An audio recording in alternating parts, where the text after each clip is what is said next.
Hello! Heto na naman po tayo para sa susunod nating episode. Gusto ko lang din pong sabihin na nalalapit ng pagtatapos ng kwentong pag-ibig ni Amaya at ni Marlon. Kaya wag na wag kayong bibitaw. Simulan na natin. Samantalang galit na galit si Demir nang makitang kanyang asawa na namimilipit sa sakit. Naka one night stand niya lang ito 5 years ago noong mga panahon na bigo ito sa pag-ibig. Ngunit hindi niya akalain na magbubunga yon dahilan upang matutunan niya rin itong mahalin. Ngunit hindi niya akalain na pati sa puso nito magiging karibal niya pa rin si Marlon. Dahilan upang lalo siyang magalit dito. Sinabi ko na sa'yo na hayaan mo na lang ang mga tauhan mo na sila ang magmanman kay Marlon upang makuha ang chip na yon. Hindi ka nakikinig. Palibhasa, mahal mo pa rin siya. Kaya ikaw mismong kusang pumunta. Tingnan mong napala mo. Nakapamewang na saad ni Demir. Demir, pwede ba? Nakita mo na ngang sitwasyon ko, hindi ba? Wala akong panahon sa mga panunumbat mo. Bakit? Ikaw din naman ah. Wala ka sa ganitong hirap ng sitwasyon mo ngayon kung hindi ka lang nagpadala sa kalandian ni Cynthia. Ano ngayon? Nagtatago ka dahil akala nila patay ka na. Tingnan mo na pahama ka rin sa ginawa mo. Pasalamat ka na lang at marami akong koneksyon. Kaya ka nakatakas sa kulungan. Ano ba kayo? Magsusumbatan na lang ba kayo?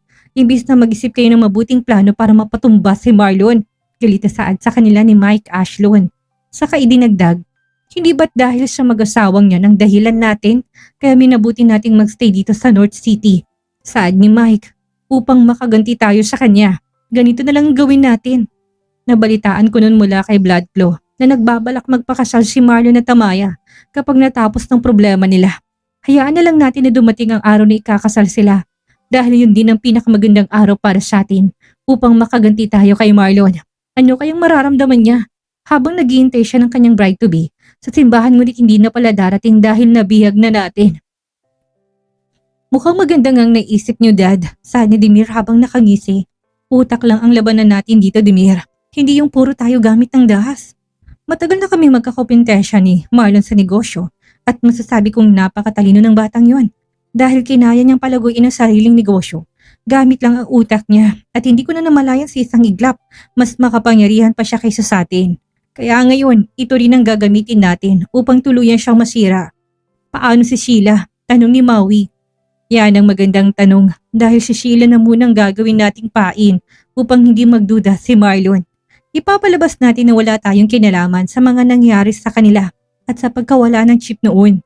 Sigurado, Dad, magugustuhan ni Marlon ang malaking sorpresa natin sa kanya sa araw ng kasal niya. Excited na saad ni Maui, tila nakalimutang pilay siya.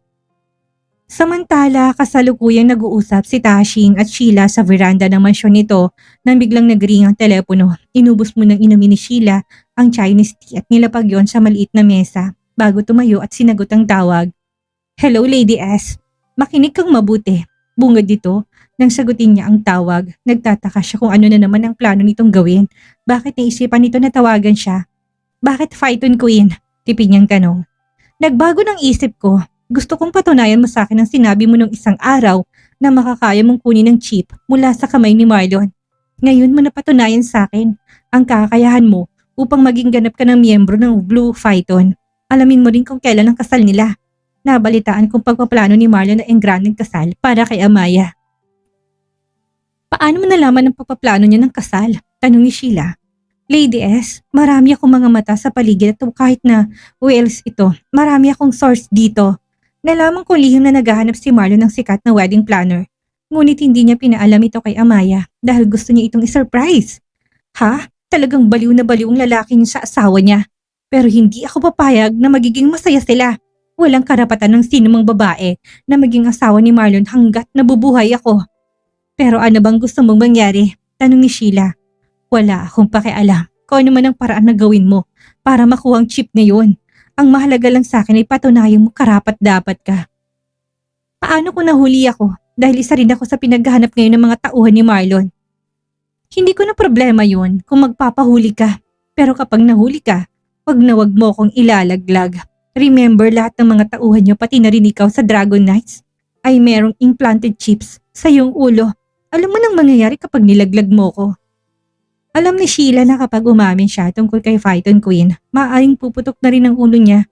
maging ang Blue Phaeton. Ganon din ang nangyayari sa mga ito sa tuwing lumalabas sa kanilang sinumpaan. Ano, Lady S? Nakikinig ka pa ba? Pukaw sa kanya ni Maui. Yes, Phaeton Queen. Nakikinig po ako. Sagot niya. Kailan mo sisimulan ang plano mo? Tanong nito. Pag-iisipan ko pa po kung saan yung paraan ako makakaganti sa kanila. Sagot niya. Gawin mo sa lalong madaling panahon, Lady S. Huwag mo nang patagalin pa. Matapos sabihin yun, agad nang pinatay nito ang tawag. Ano na naman ang sinabi sa'yo ng demonyong babaeng yun? Nakabalik siya sa kanyang sistema nang marinig ang sinabi ni Tashing. Nagbuga siya ng hangin at muling umupo sa tabi nito. Kinuwento niya ang buong detalye ng pinag-usapan nila ni Maui sa telepono. Ha, talagang mautak ang babaeng yan. Una, naisahan niya akong pubayag ako magpa-implant ng brain chips sa skal ng mga tauhan ko. Hindi ko alam na magiging mitya pala yun ng tuluyan niyang kontrolin ang mga ito. Binenta niya sa akin ang brain chip na yon dahil nagandahan ako sa proposal niya na pwede kong ma-monitor lahat ng galawan ng mga tauhan ko. Hindi ko inaasahan na siya lang palang may access noon. And worst, ang mga brain chips na yun ay may kasama pa palang tiny bomb na parang buti lang ng bigas kaliit. Ano ba kasing dahilan at proof niya? Bakit kayo pumayag ng ganong kadali? Curious tanong ni Sheila. Pinakita niya sa akin ng sample. Pinaliwanag naman niya ang mga advantage at disadvantage na nasabing brain chip. Ngunit hindi ko inasahan na pagdating sa mga tauhan ko, lolokohin niya ako. May kasama pa palang tiny bomb yun na pwede niyang paputukin kapag sumuway ang mga to. Ngunit hindi niya ako pwedeng kontrolin. Posibleng hindi puputok ang ulo niyo kapag sinuway niyo siya. Pero siya pa rin ang may control sa buong Dragon Knights maliban sa Blue Phaeton na hawak niya. Kaya wala kang magagawa kung hindi ang makipagkita sa kanya at makipagnegosasyon na emerge ang Dragon Knights at Blue Phaeton. Matapos ang pag-uusap ng dalawa, nagpaalam na si Sheila upang umalis. Kailangan may gagawin siya upang mahanap ang chip.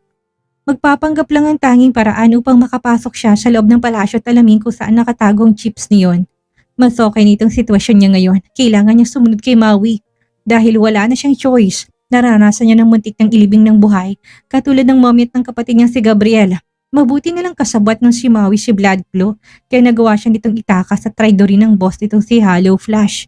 Muling nabuhay ang puot sa dibdib ni Sheila nang maalala na naman ang masakit na sinapit ng pamilya niya.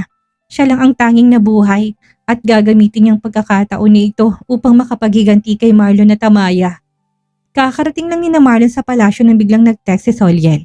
Master, nahanap na namin ang lungga ng Dragon Knights. Nandito din pala sila sa South City. Dahil siya nabasa ang text messages, minabuti ni Marlon na tawagan si Soliel. Sandali muna siyang lumabas sa silid nila ni Amaya upang hindi nito marinig ang pinag-uusapan nila. Ayaw niya mag-alala pa ito sa mga pinaplano niya. Kamustang pagmamanman niyo dyan? Tanong niya nang sagutin na nito ang tawag. Natutulog ang matandang Chinese sa silid niya. Napapalibutan ng higit 50 Dragon Knights ang kanyang mansyon. Si Sheila, tanong niya. Kasalukuyan pa namin siyang hinahanap, Master. Sagot ni Soliel. Kamusta naman ang mga tauhan niyo ni Scarlet Blade? Magaling na ba sila? Mabuti naman ang kondisyon nila ngayon, Master. Mabilis nang nakabawi ang katawan nila. Dumating na rin po kanina si Deadly Shit, Mystic Demon at Lethal Kill. Good. Huwag na muna kayong pumasok sa loob ng mansyon ni Tashing hanggat hindi pa ako dumarating. Safe bang kinaroroonan niyo ngayon? Tanong ulit niya. Yes, Master. Malayo kami sa kanila. Dito kami sa mataas na parte ng bundok. At makikita lang namin ang loob at labas ng mansyon sa pamamagitan ng telescope. Okay, sige. Darating ako dyan. Pinatay niya ang telepono at bumalik ng kanilang silid. Love, tawag niya dito sabay halik sa noon nito. Umupo siya sa gilid ng kama. Katabi nito nakasalukuyang nakahigat nanunood ng TV. Binalingan siya nito tumunan sa kanyang hita. Hinaplos-haplos niya ang buhok ni Amaya habang pinag-iisipan kung paano sasabihin ng pakay niya. Love, may gusto ka bang sabihin? Tanong nito sa kanya na tila nararamdaman na may gusto siyang sabihin. Love, aalis na muna ako. Kailangan ko lang puntahan ng mga tauhan ko. Natunto na nilang lungga ni Tashing. Kaya kailangan nila ako doon. Sagot niya dahilan upang makita niya ang pag-aalala sa mga mata nito. Love, kung akong inaalala mo, huwag mo kong problemahin. Marami nang nangyari sa atin. Ngayon ka pa ba kakabahan? Gayong unti-unti nang natatapos sa mga problema natin. Kinuha niyang kamay nito at dinala sa kanyang mga labi. Ngunit hindi pa rin maaalis ang pag-aalala nito. Love, sasama sana ako sa'yo. Parang iiyak nitong sagot. Love, kahit na okay pang pakiramdam mo, hindi pa rin kita hayaan na sumama sa akin. Buntis ka't ayoko na may mangyaring masama sa'yo at sa mga baby natin. Dito ka lang. Hindi ba sabi ng doktor, kailangan mo magpahinga at wag masyadong magpaka-stress. Muntik nang mawalang mga kambal, mabuti na lang at malakas ang kapit nila sa'yo. Nag-hire na ako ng nurse na siyang magbabantay sa'yo. Ngayon habang wala ako. Hindi ko na kailangan ng nurse, love. Bakit ka pa nag-hire?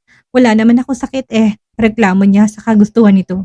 Kahit na love, nasa stage ka pala ngayon nang walang ibang gagawin kundi ang humigat magpahangin sa labas ng hardin. Ngunit dapat may kasama kang nurse. Paano kung madulas ka o masyadong magpapagod kapag gusto mo na naman na may trabaho? Mabuti na lang na may nagbabantay sa'yo. Isa pa, si Sarah naman ang kinuha ko para maging komportable ka sa kanya. Alam ko magkakilala na kayo noon pa dahil siya palaging tinawag mo na magbabantay kay Caleb kapag nagkasakit siya. Marlo naman, ginagawa mo akong bata. Nagmamaktol si Amaya na tumalikod sa kanya. Love, please, wag nang matigas ang ulo. Sobrang mahal lang kita, kaya ayoko na may mangyayaring masama sa'yo. Malambing niyang wika habang pinapaharap ito sa kanya. Nang makitang hindi na umimik pa si Amaya, ngumiti si Marlon at sinilto ng halik sa labi. I love you, wife. Matatapos din ang lahat ng ito. Tiisin mo na munang pagkakaroon ng nurse na kasama hanggang sa maging okay ka na. Masakit pa rin ba ang tiyan mo? Malambing niyang tanong. Medyo nawawala na rin ng sakit. Sagot nito sa idinagdag. Mag-ingat ka ha, umuwi ka sa amin ni Caleb. Parang iiyak nitong sagot. Of course naman love, ikaw lang naman ang asawa ko. Saan pa ba ako pwedeng umuwi? Nagawa pa niyang biruin ito. Ayan ka na naman, huwag ka lang magpapahuli sa akin sa mga babae mo. Ibibigay na talaga kita. Tapos hahanap na rin ako ng lalaki ko. Love, yan ang wag na wag mong gagawin. Puno ng takot na sagot ni Marlon. Kawawa naman ang mga anak ko kung papalitan mong daddy nila, dagdag niya. Eh paano? Nakakainis na kasi ang daming babae mo nagsusulputan lang kahit saan. Minsan naiisip ko na lang baka mamaya may sumulpot na namang biglang babae tapos sasabihin niya asawa mo rin siya na itinago niyang anak ninyo sa loob ng mahabang panahon. Then sasabihin she hides the zillionaire's baby. Umagalpak ng tawa si Marlon dahil sa sinabi ng asawa niya. Kahit pa na nakabusangot ang mukha nito habang sinesermonan siya, feeling niya cute pa rin tignan nitong wife niya. Love, kailangan mo na sigurong iwasan ang panunood ng mga Koreano sa TV. Nahawaan ka na talaga. Epekto na yan, pati sa akin ina-apply mo. Nakangiting pinatay ni Marlon ang TV. Ano ba? Nanonood pa nga ako eh. Agaw ni Amaya ng remote at muling inon ito. Gigil na pinisil ni Marlon ang ilong ni Amaya bago tuluyang tumayo. Hayaan niya na lang ito upang malibang. Aalis na muna ako love. Sabay halik sa labi nito. Tawagan mo ko kung may gusto kang ipabili. Bibiling ko mamaya pag uwi. Nakangiti niyang wika. Tila nag-iisip naman si Amaya kung may gusto siyang ipabili. Hanggang sa dumapong mga mata niya sa malaking umbok ng harapan ni Marlon. Nakasuot kasi ito ngayon ng fitted na maong jeans na pinaresan ng fitted na muscle sleeve na t-shirt saka lumabas sa pagiging masculine nito. Napalunok si Amaya ng laway na umiwas ang tingin at bagay namang kinangiti ni Marlon. Sa tingin ko, alam ko na kung anong gusto ng baby ko. Ang malaking ugat, nakangiti niyang bulong sa tenga ni Amaya, dahilan upang hampasin siya nito ng unan. Umalis ka na nga Marlon, baka hindi ako makapagpigil at mahubaran pa kita. Ganti na sagot niya dito, dahilan upang pumalakit ito ng tawa. Muli niyang hinalikan ito sa labi bago kumuha ng makapal na jacket at sinuot yon. Hindi na siya nag-aksaya pa ng panahon na magbihis dahil kanina pa naghihintay ang mga tauhan niya. Master, sabay-sabay na tawag sa kanya ng mga ito nang mapansin ang pagdating niya. Kamustang paghahanap niyo kay Dimir at Mike Ashlon? Tanong kaagad ni Marlon na makita si na Mystic Demon at Lethal Kill na siyang nagsama upang hanapin si Dimir. Nakita namin ang pinaglibingan sa kanya doon sa Green Hills Memorial Park sa Los Angeles. Sinubukan namin kalkalin ang pinaglibingan sa kanya at meron ngang laman sa loob. Medyo nag-deform na ang katawan at nakumpirma nga namin na si Dimir yon. May mga kamag-anak ko siya, bakit doon naisipan ni Mike na ilibing ang anak niya? Si Marlon, sa tingin ko master, may pamilya sila doon dahil katabi ng punto nito ang iba pang puntod ng pamilyang Ashlon. Posibleng nandun ang mga origin ng mga Ashlon. Binalingan ni Marlon si Deadly Seat. Anong balita sa'yo? Master, nagawa ko na pong ipatapon si Doña Claudia sa kabundukan kung saan ang mga monghe ang mga kasama niya. Hindi na po yun iisiping umalis dahil sinigurado ko pong hindi na siya makakaladkad bago ko siya dalhin sa kabundukan. Good, ayoko na maging sagabal pa sila sa amin ng asawa ko, sagot ni Marlon. Master, tingnan niyo po ito. Napalingon siya sa gawin ni Soliel habang nanonood sa kanyang teleskopyo. Lumapit siya dito at kinuha ang teleskopyo na hawak nito. Sumilip siya sa lens nito at tinuon ang direksyon sa tinitignan ni Soliel kanina. Nakita niyang maraming Dragon Knights na nakaabang sa labas ng paghihinalaan niyang dungeon. Kung hindi siya nagkakamali, dungeon ito ng Dragon Knights. Ilang sandali pa nakita niyang hawak na mga to palabas ng dungeon ang isang duguang lalaki. Hindi man klaro sa kanyang mukha nito ngunit alam niyang si Hollow Flash iyon.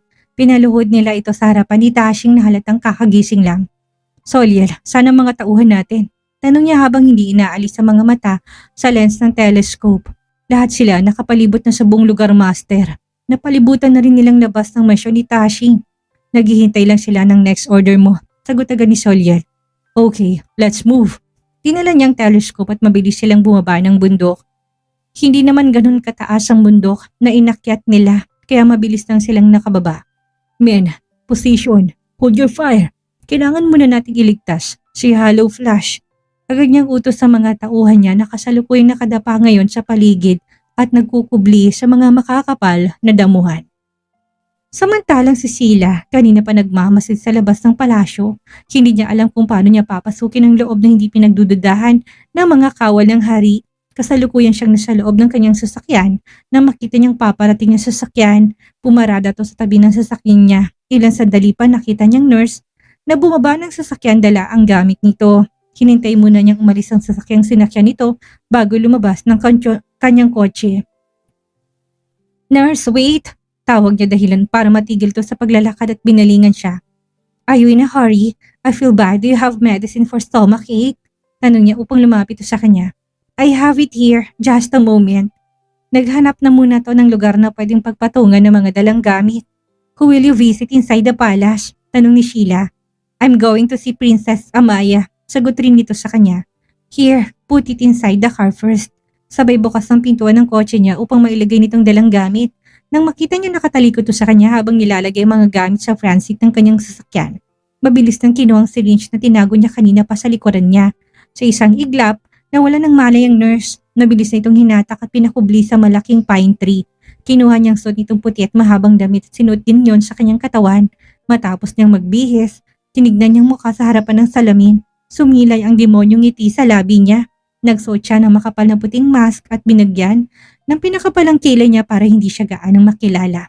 Kinuha niya rin ang gamit na kanina lang dala ng tunay ni nurse. My lady, what do you need? Tanong ng gwardya pagdating niya sa gate. Sir Marlon called me earlier. He sent me here to take care of Princess Amaya. Confident niyang sagot dito. Hindi naman nagdudang gwardya sa kanya kaya siya nito pinapasok. Sabay na umarkong kilay at labi niya na makapasok na siya sa loob ng palasyo. Sisiguraduhin niyang hindi lang chip ang makukuha niya, kundi pati ang buhay ni Amaya. Hindi natin inaasahan habang nakikipagpalitan ng bala si Marlon sa labas. Ang matinding panganib ay nakapasok na pala sa mismong loob ng silid ni Amaya.